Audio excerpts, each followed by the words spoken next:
Folks, it's Spoilerin time. This show is not Cordkillers. Cordkillers is a show where we talk about how to use the technology to watch the things and what things are coming. This is the show we do after we watched all this stuff, and we get to talk about it. That's why it's called Spoilerin time, because we are going to spoil the things we talk about, which include Deadwood, episode 11 of season 1, Counterpart, season 1, episode 7, includes me, Tom Merritt, and includes you, Brian Brushwood. Yeah, also includes our producer, Bryce Castillo. Hello, Bryce. Hi. Hello, everybody. Hey, so normally we start off with the movie draft, but in lieu of a movie draft update, we'll talk about the impending movie draft updates, including the fact that, are we locked in on a date when we're doing the summer movie draft? This is our 99% sure draft date will be March 20th. That's a Tuesday. The summer draft is on Night Attack nights. Okay. And so we're going to look for 6 teams. I'm assuming Brian and Tom, are you guys going to team back up? I don't know. It might go back. Oh, no, back to Brian and Brian summers and might belong to Brian and Justin. I might have to save Ms. Lane, bring her over to my team. Oh, that's right. She didn't do so hot. If you team back up with Justin, then... Okay, that seems like that would be a fit. For those of you guys who don't know, we play a summer movie draft league. It's like fantasy football for grosses on the movies. We have 6 teams, $100 a piece, 30 movies. We bid on them in randomized order, like and then auction. we see at auction, and we see who does the best. It's great because it's a lot of fun because not only is it a game of evaluating the value of movies, but it's also a mind game trying to psych out your other competitors. Yeah, a lot of big movies coming out this summer too. We're gonna have like what? Give me a few. Rampage is coming out. Okay. The Rock. Yeah. The Spider-Man. Yeah, that's right. Yeah. Spyro. Avengers will be in this. Yeah. What is this Avengers movies called? Infinity War, right?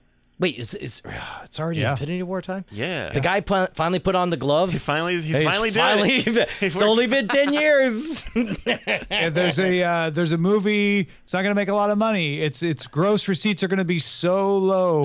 Oh, actually, hold on. That might be okay, too on the nose. So yeah, keep a lookout for that March 20th. That'll be on the Night Attack feed. So if you're listening to this via Cordkillers, check out nightattack.tv for that RSS feed. That's where those go. March 20th is loaded, but not quite locked. Yes, we're pretty solid. I need to get the double key turn from our commissioner, but I believe we'll be good with that date. Got it. By the way, even though I'm married to her, I have had nothing to do with the commissioner setting this up with Bryce. Right. This has all happened behind the firewall, preventing conflict of interest. I can verify that we're all clear. Turns out they're taking it so serious. You guys are sleeping in separate bedrooms now. To avoid sleep only talking. during weekends when gross receipts are coming in. That's right. I'm sorry, honey. Yeah. My God, no! Please don't make that happen. That'd be awful.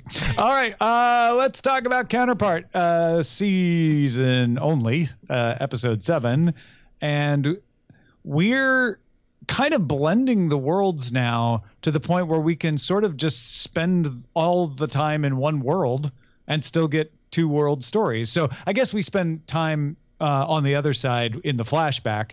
But this is the first show where we dive deep into a character. We get Claire's backstory and what led her to come to the other side and how she insinuated herself and replaced her other.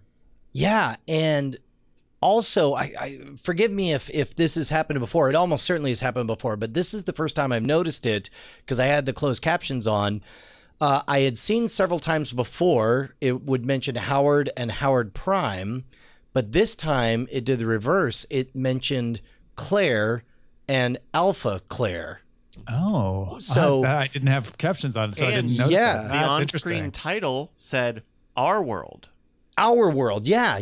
Right, so Alpha, Our World, and the other side. Those were 2 different, those 2 different ways of presenting it. So I think Our World is the alphas, and the other side is the primes. In terms of if you're looking for clarity, I mean it's very clearly West Germany, East Germany, whatever, but that's fine. I loved this episode, maybe because it was such I think somebody could just hear the conceit of the show and watch this episode and fully enjoy it from beginning to end without having any other context of anything else. It was extraordinarily well executed. It was well acted. It was simple.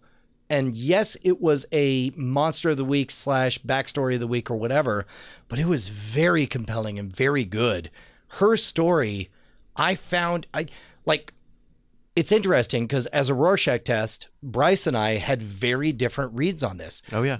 I mentioned how amazing that the entire episode long, they make you hate this woman. And then at the end, you feel for her. And Bryce is like, no, the whole episode long, I understood why she is the way she is and the horrible way she was brought up and the victim of her circumstances that she became. I felt more sympathetic to her, but I think all of that anger you had directed at her, I was able to direct towards Pope, who we know is kind of a mastermind behind this school. Right. For me, the story read, and you could give your 2-line log line, Sure. But for me, it was the story of somebody who spent her entire life calculating and scheming and ultimately murdered her other self to take her place. And like watching that moment, that murder, that straight up, like there's contract killing and then there's murder. I feel like we watched some murder of the worst variety of her killing her other self and then taking it over. We also saw astonishing conflict in her husband as he figures it out and then takes her to task over it. I loved it. I loved everything about this episode. Tom, what about you? I think I may have had a third reaction because I didn't care one way or another about Claire in this episode at all.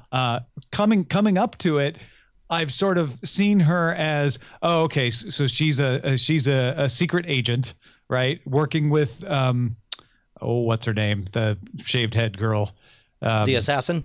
Yeah, working with Baldwin. the assassin. Baldwin. And then suddenly we get the twist where we find out she's got a cover life as a normal mom. Then we get the extra twist. Oh, she's the wife of Quayle. So I viewed this episode as, oh, finally we get an explanation of the secret effort within the other side that is placing agents. This is how they do it. This is why they do it. This is the mechanics that goes through. Here's where Pope is plugged in.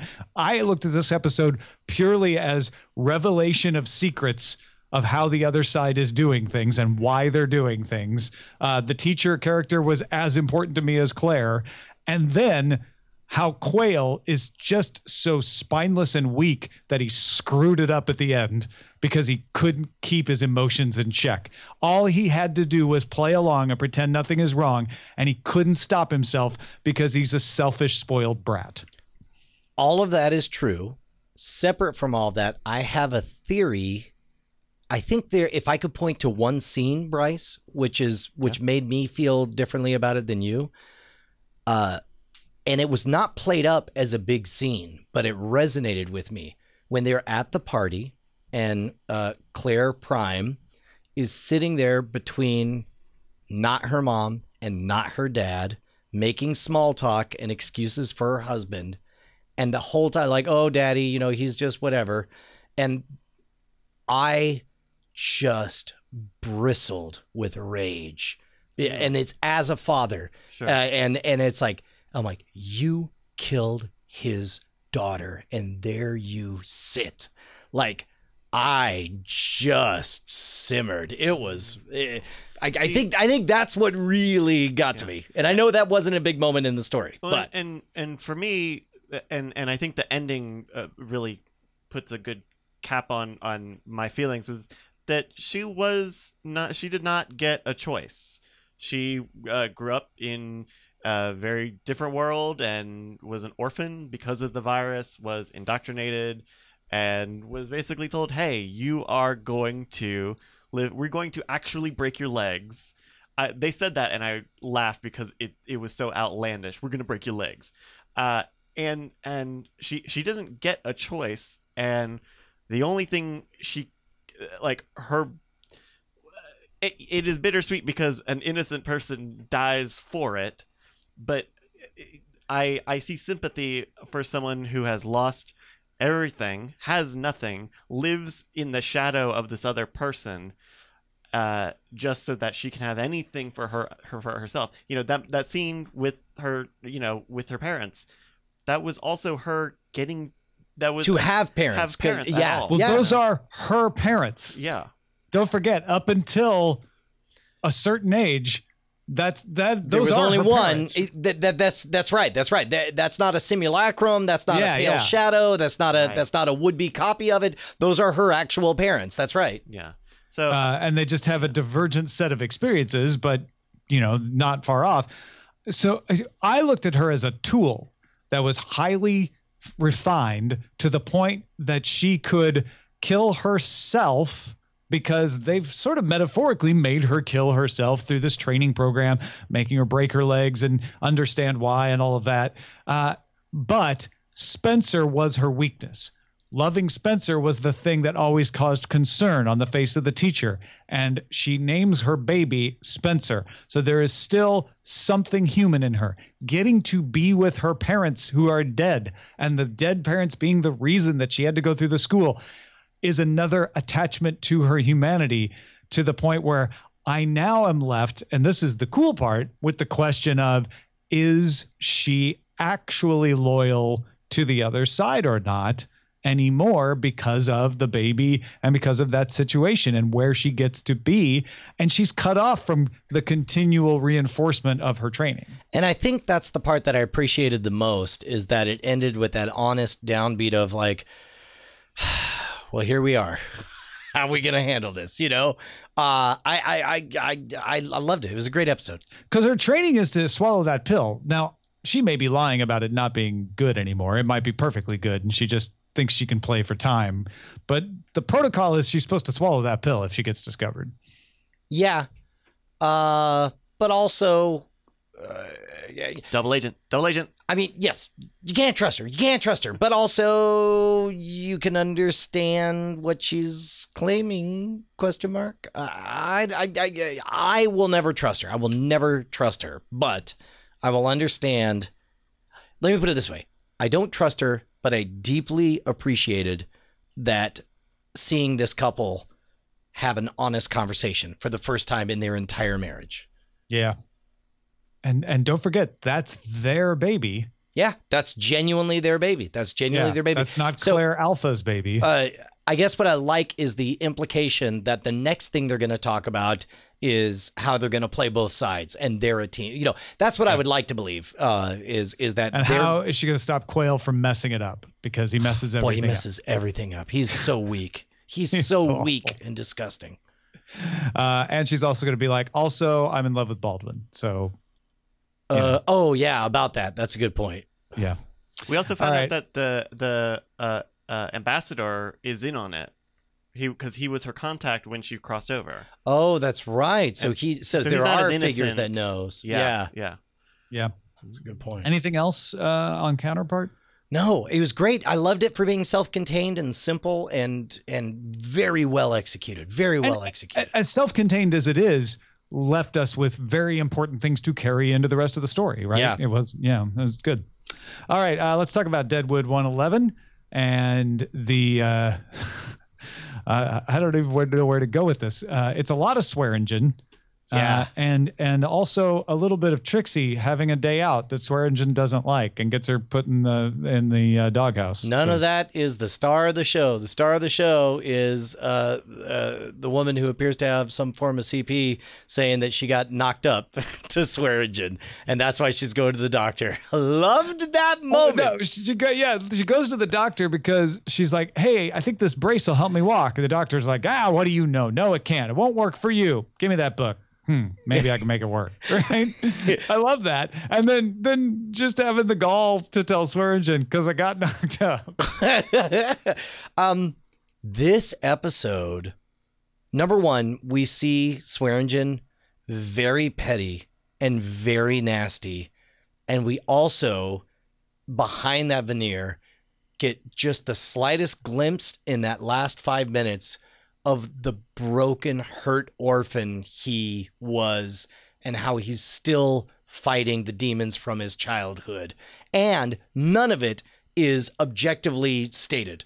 It's just, he's just chewing out some, random schoolmarm from an orphanage on the other place that happens to be the town where he got the murder warrant and all that stuff. And yet somewhere in between all those phrases, you realize he had a very dark childhood, and he is fighting some demons. Also, dude gets drunk, 2 bottles of whiskey, and just brilliantly acted as he descends into this madness and selfishness and self-loathing that you don't see self-loathing Swearingen very often. Yeah, no, he is in his cups, as they say, in a way we haven't seen. And I can't tell how much of it is to do with Trixie. I kind of feel like on another day, he just would have slapped her on the wrist for that. But because there's the murder warrant and he's drank so much that it was the wrong day for Trixie to pick to act out. Also, come on, Bullock. What?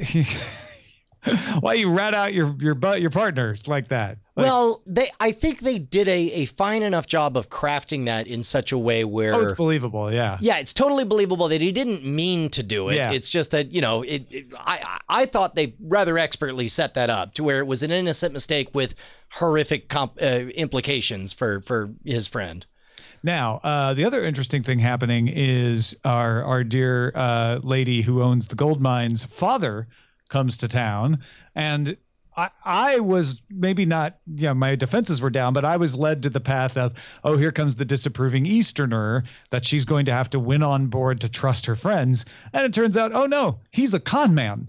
And he's looking at not only to swindle his daughter, but anyone else he can. Well, and not even swindle, just maneuver his way in. Almost like you wouldn't accuse E.B. Farnham of trying to swindle anyone. He doesn't have the brain power for it. And I'd say he's closer to E.B. Farnham than a Ricky Jay or a Cy in this.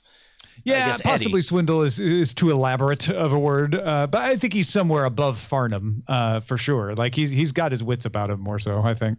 Oh man! Also, how much did you enjoy watching Wild Bill Hickok's friend reluctantly completing his duties as fire commissioner, going around and actually looking like, no, you can't have this, and so on. And then that ends up with us having a sheriff, because mostly Swearingen just doesn't want to be bothered. Like, fine, you're sheriff. I don't care. It doesn't matter anyway. That giddiness with which the newspaper guy, I should really learn names. Whatever. The Principal Rooney gets his camera. Like, I know that giddy tech unboxing, and to know that it was alive and well 160 years ago makes me pretty happy.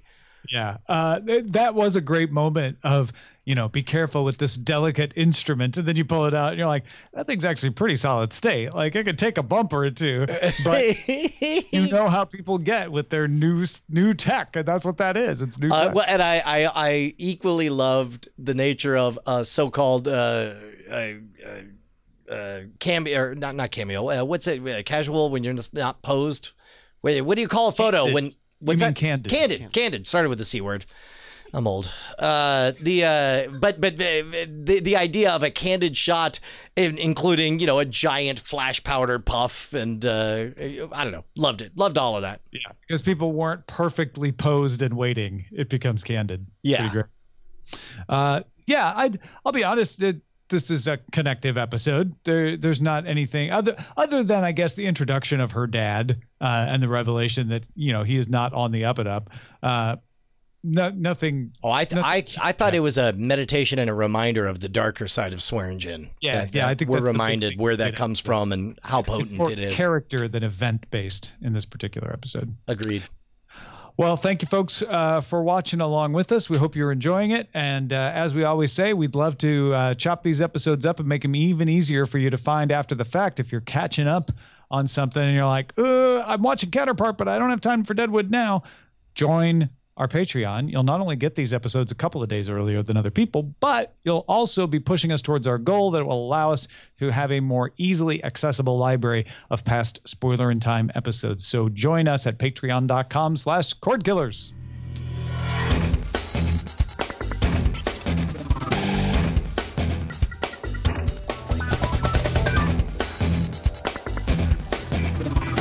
Diamond Club hopes you have enjoyed this program.